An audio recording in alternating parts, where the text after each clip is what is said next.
What a beautiful fall day. Hey everybody, John here. Welcome back to Catbird Hill. So, wow, all kinds of things going on here. So, we have an exciting day here on Catbird Hill. This is the very first, I would say, commissioned piece of sawmilling that I've ever done. So what you saw me working with in the beginning of the video were a couple of white oak logs. Actually, this is bur oak, which is in the white oak family. The first log that you saw me pull off the pile was this big one here. And I actually chose not to use that. It's going to be a really good saw log. I think there's a lot of really good wood in this log, despite its very unbecoming appearance. But if we just look at the small end, we're at 20 inches. So this is a nice log, and as you can see, really very straight. And there's actually going to be a little bit of crotch grain when we get up into this area here. But I chose not to use this particular log for the project that I've been asked to do on the sawmill. So I've got a client, a couple, who are interested in having this log milled up to be a fireplace mantle for a fireplace that they have had restored in a period home. And at the time the house would have been built, oak, particularly white oak, was prevalent, and it certainly would have been an appropriate wood to have had available for something like a mantle. So this is the log that I chose. Now, you can see there's a bit of taper to this log from this end down. But the reason I chose this log over that one is that in each end, even though, you know, this end is much thicker, the pith is pretty much in the very center of the log. So that's the large end, the thicker end. And if we come down here, you'll see that, again, the pith is pretty much centered. And that's going to make for some really nice, stable wood when we cut. What I have to do is, because that end is larger, I'm going to have to crank up this end here so that the pith is the same height off of the bunks at each end from one end to the other. And that's going to give us a nice straight, stable piece of wood. This wood has been cut on the ground, elevated up on some 4x4s for about 4 years now. White oak, particularly white oak, takes a long time to dry. It takes a long time to degrade. So despite the fact that this is really kind of old looking on the outside, on the inside, I can almost guarantee you it's going to be beautiful. And what I'm going to do is I'm going to attach into this video a picture of this exact type of wood, which I milled a few days ago with a friend of mine, and I gave him all the wood to take home for any projects that he would want. And it's the exact same. I think it might be the same tree. It might have come from the same tree when this was taken down. I gave him a really nice kind of crotch figured piece that would be great for like a coffee table or a wide bench. And I'll put a picture in the video here of when he got home, he actually dumped some water on one of the slabs, and it just is amazing. So that's the same wood that should be in this log here. It'll look about the same. So check out this picture. It's pretty cool.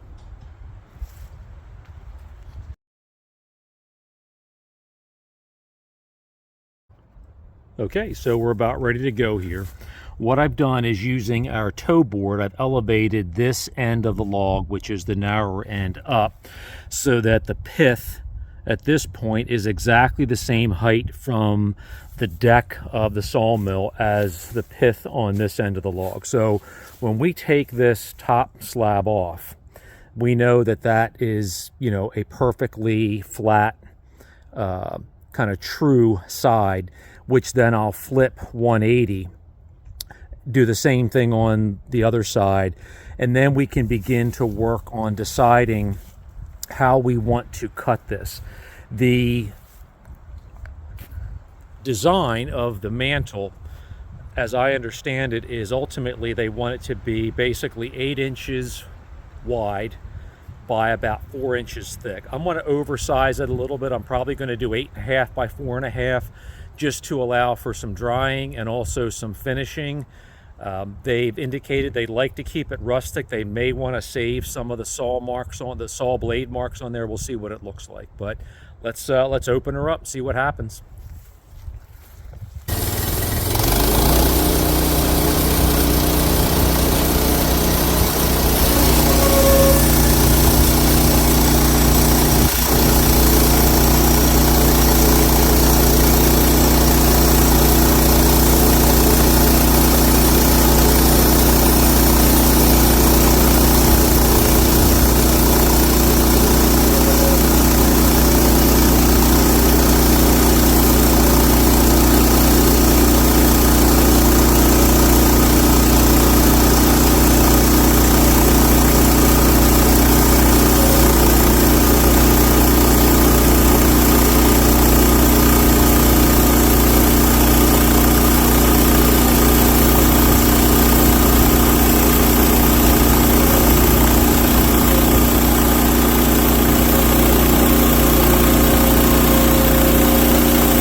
Well, not everything goes as planned. I probably should have foreseen that.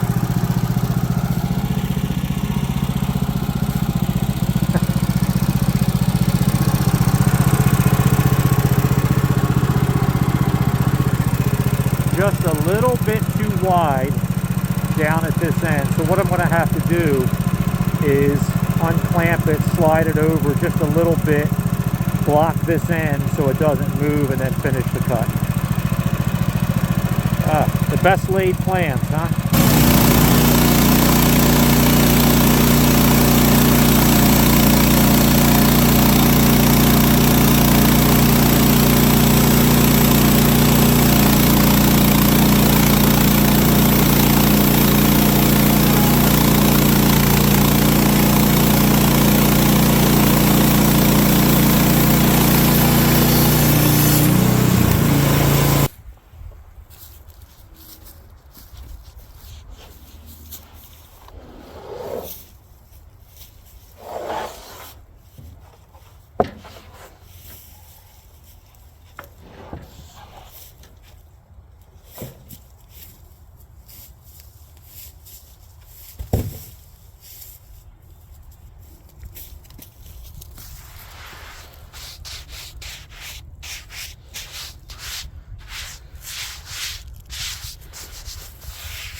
Well,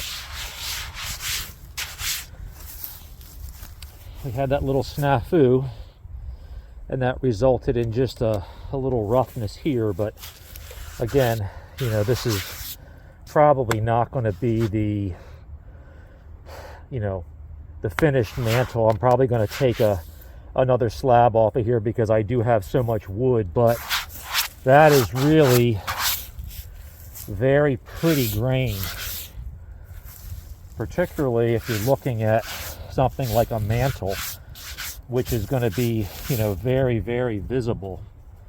Use my gloves here to kind of dust this off. Wow.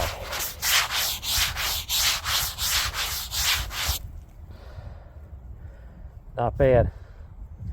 All right, so let's see where we are in terms of remaining dimension here.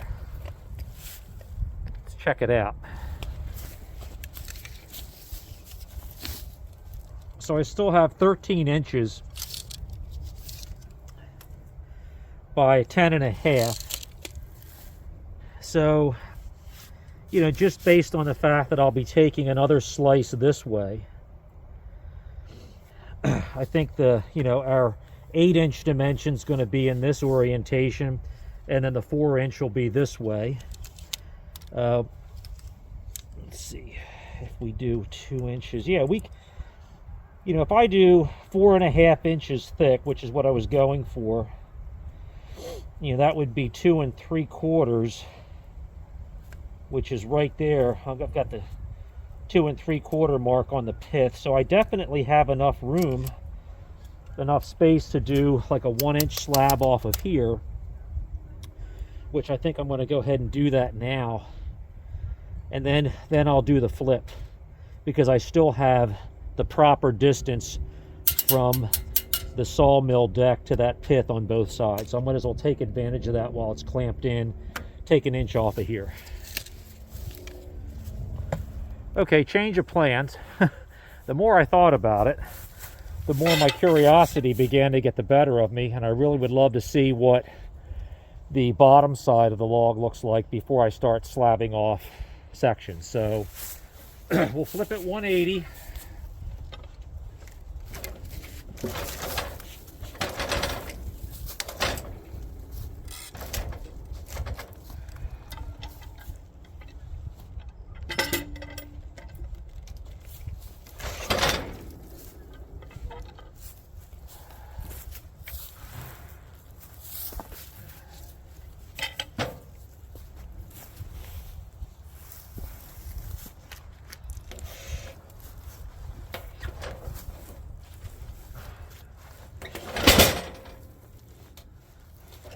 All right.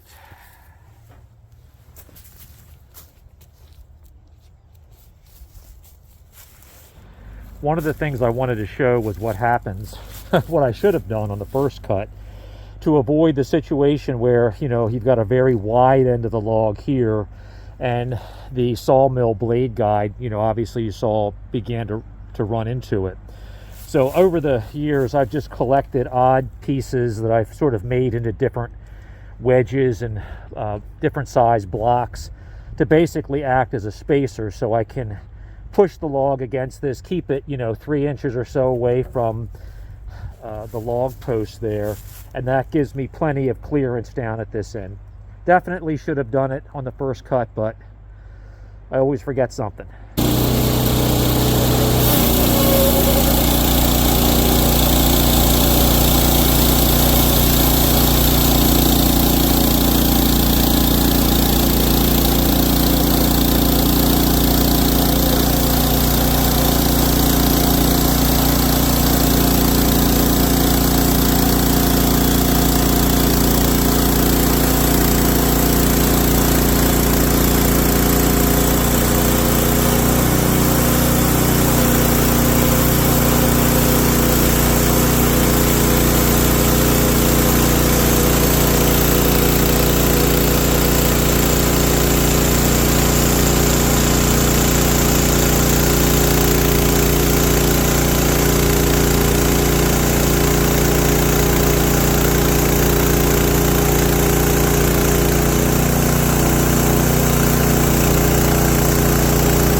Oh, it's looking good.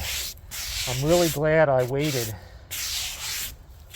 to start taking extra pieces off of here, because I like this side better than the other side. I'll show you why.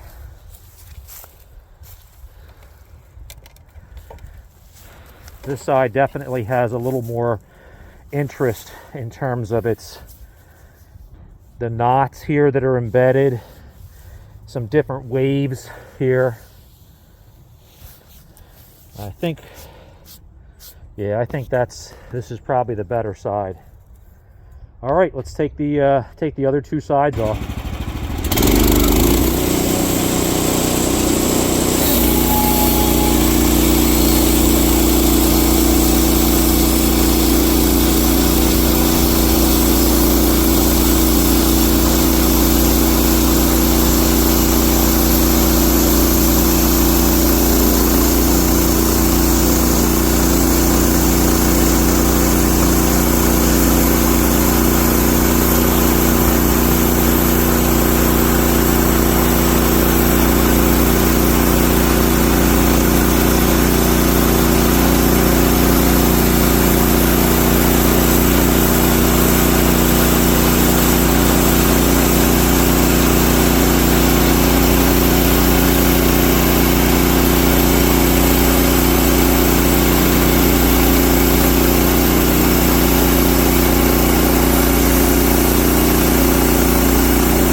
I don't know what it is, but I feel like I've always got to check that.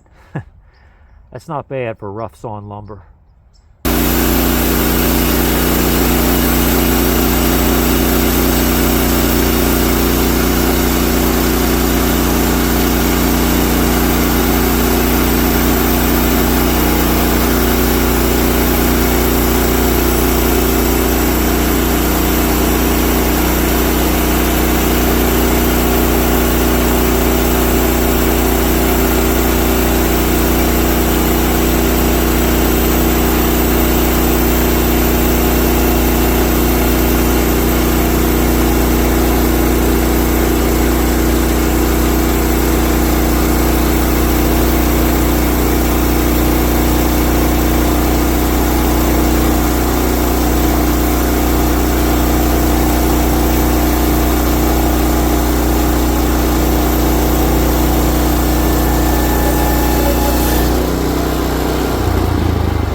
Okay, I got it to the point where at least now I can bring our clients out and have them take a look at this. The mantle only needs to be about 4.5 feet long. This is about 10 feet.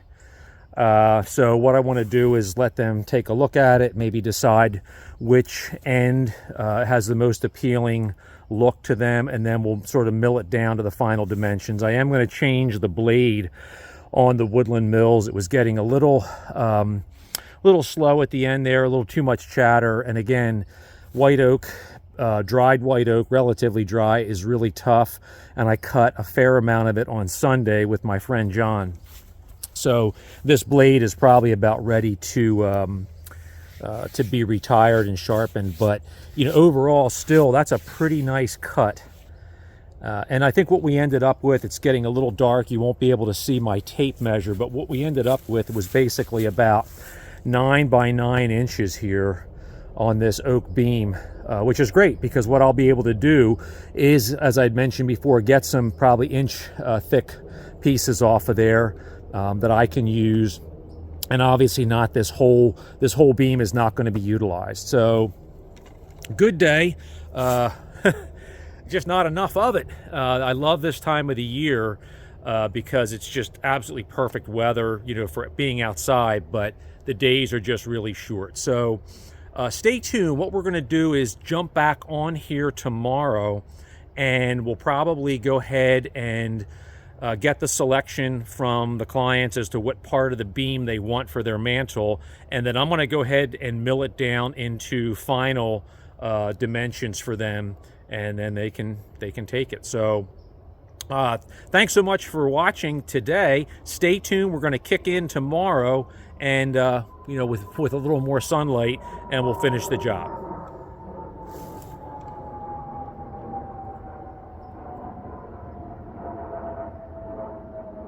Somebody's on a trip.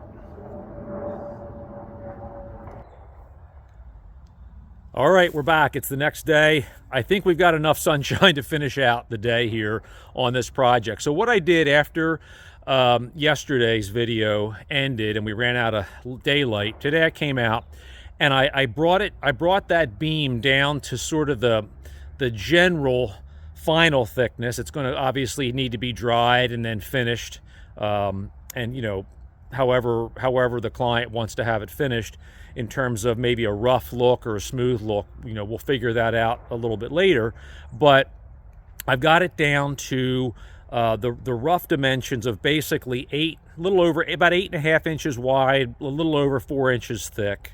And what was cool about that was in the process of doing that, I was able to get 4 pieces of 1 inch thick by 8.5 inch wide white oak that turned out really, really nice. I mean, these are just beautiful boards, exactly 10 feet long. So I'll take them to the kiln when it's time to take the mantle piece there as well, and we'll just get all this dried. You know, this would be great to have just for projects.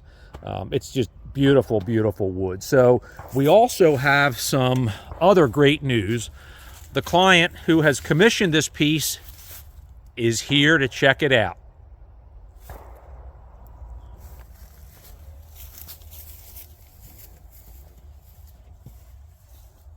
And our client is none other than Beth Bradley. I'm excited to see it. So the couple who commissioned this is Beth and John. So this is actually a prelude to another video that we're going to be doing here on Catbird Hill that will show the story of how we had a fireplace in our 1700s house restored by amazing craftsmen, and part of the job in the restoration of that was for us to supply a very period appropriate mantelpiece for this fireplace. And so that's how we got to where we are right now. So we have commissioned the first Sawmill job. So the decision that we have to make here as the clients is which end of this beam is going to be the right piece for the mantle. And so the beam is 10 feet long. The piece we need, the final piece, is probably going to be somewhere between 4.5 and 5 feet. So let's call it 5 feet. So basically we're looking at either this half or this half. The one thing I noticed, and I'm gonna grab the camera and show this, and this was not evident in the initial milling process, but there is a split defect here on this end, as you can see. Probably, you know, from the drying process, you can see the split is very evident there. So right away, that's kind of a disadvantage because it's far enough in that this would not be dealt with in terms of shrinkage with drying or with final preparation. So what do you think? Do you think? You know, I'm looking at it and I really like kind of the detail down here with these knots. Yeah. And I'm wondering if it has to be an exact end or if you could start more like here where all this interest starts. Yeah, I mean, we can, you know, this actually, I mean, there's some drying, some checks here that can certainly be cut. I mean, it doesn't have to be, you know, purely one end or the other. I mean, we can. I like this area, and on this edge here, there's another really interesting area. Oh yeah, some interesting grain down there. You know, one way to kind of get the final image of this is to do the old water trick, which is to kind of pour water over this. Oh gosh, it's beautiful. And that gives you a really good idea of what it would look like with a finish. I really like it starting like here. Right. And going, if possible, I don't know if this is 5 feet, but like to here. Yeah, it's probably a little bit more than 5. But I mean, I think the main, you know, thing is this does seem to be the more interesting end of this beam. Definitely. It's beautiful, John. Yeah. Yeah, that really turned out well. Like this, some of these dark lines in here, I think look really cool. And this would be, you know, this would probably be the, you know, this would be the face. This is what you'd see is if you were looking at the fireplace, kind of, you know, standing height, eye level. And I think that's really cool. You've got these little tiny flecks here. Now, will the drying change any of this detail? No. Okay. No. It'll, you know, it'll lose some dimension. It, you know, we actually want it to be a little bit smaller in both dimensions, not by much, but that's all that's going to happen with the drying. Yeah, I love it. Super. I'm really happy with it. So are you know, for the first process or the first piece that you've commissioned, you're happy with the result? I give it a thumbs up. You'd recommend the Sawmill and the Sawyer to future customers? I think I would. Okay. Cool. All right. Well, I think we've got a winner here. Awesome. Okay, so project done. Well, done for now. We've got to get this to a kiln. I'm fortunate that I have a couple of kilns that are relatively close by, probably within about 15 to 20 minutes of me. So I can take this to them, get it dried, dry the other white oak that we cut, the 4 1-inch thick slabs. And who knows, I mean, you know, we definitely have a lot of white oak in the house. We're going to be using some more white oak in the restoration of the entire room where this fireplace is located. So it would be great to have a bunch of ready-to-use stock on hand. This was a lot of fun. Again, it's that enjoyment of seeing a really ugly log that most people would think it's good for nothing more than firewood, and to open it up and to have something that looks like this. I just am absolutely delighted, and you could see Beth was really happy with this. So we kind of, now I know this is the section that I'll be cutting to use for the mantle.